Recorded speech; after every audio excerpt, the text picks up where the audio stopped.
It took some convincing for me to realize that this next technique I'm going to show you is important. It's sort of Fair Isle technique because we're going to be working with two colors and alternating colors every other stitch.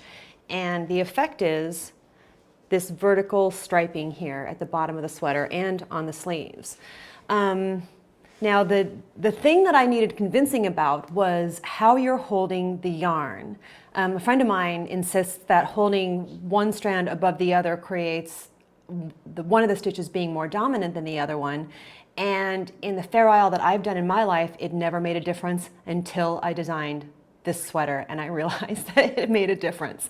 Let me see if I can show you on camera exactly what I'm talking about. Now, if you look at the stripes here, everything looks pretty even.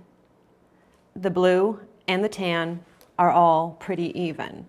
But if you look at the stripes here, you see I have, these are dominant tan stripes and these are clearly dominant blue stripes, the tan getting kind of lost behind the blue.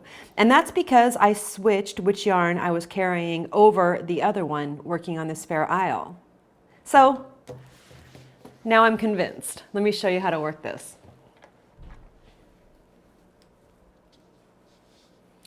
Okay, I have finished separating the sleeves, of course, and I've worked the number of rows between the underarm and starting to work the striping.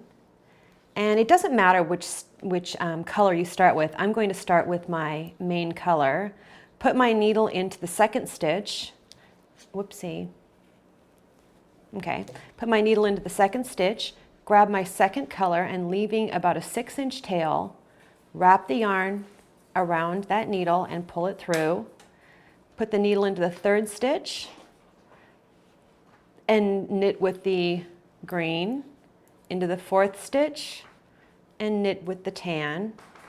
Okay, so you understand how the color striping is going to work, and now let me show you how the technique I'm talking about works.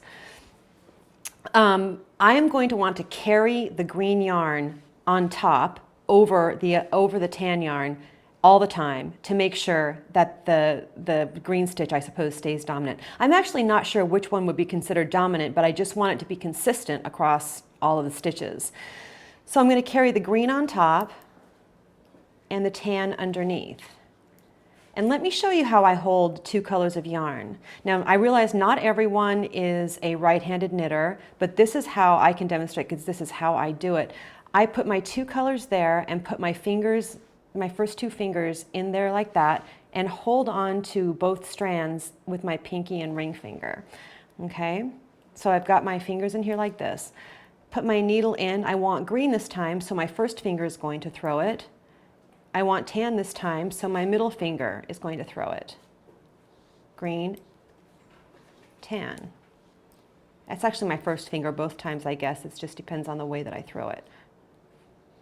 From the underside of my hand or the outside of my hand. Okay, so that's how I'm going to keep the green yarn on top all the time and the tan yarn underneath. Now, what I want to do to make sure that I keep good tension as I'm changing colors throughout this row is I never want to let these stitches get bunched up on the needle like this. I always want to keep them nicely separated. So there's my green, there's my tan, make sure it's separated. The reason I want to do that is because every stitch has, every green stitch is floating behind the tan stitches and every tan stitch is floating behind the green stitches.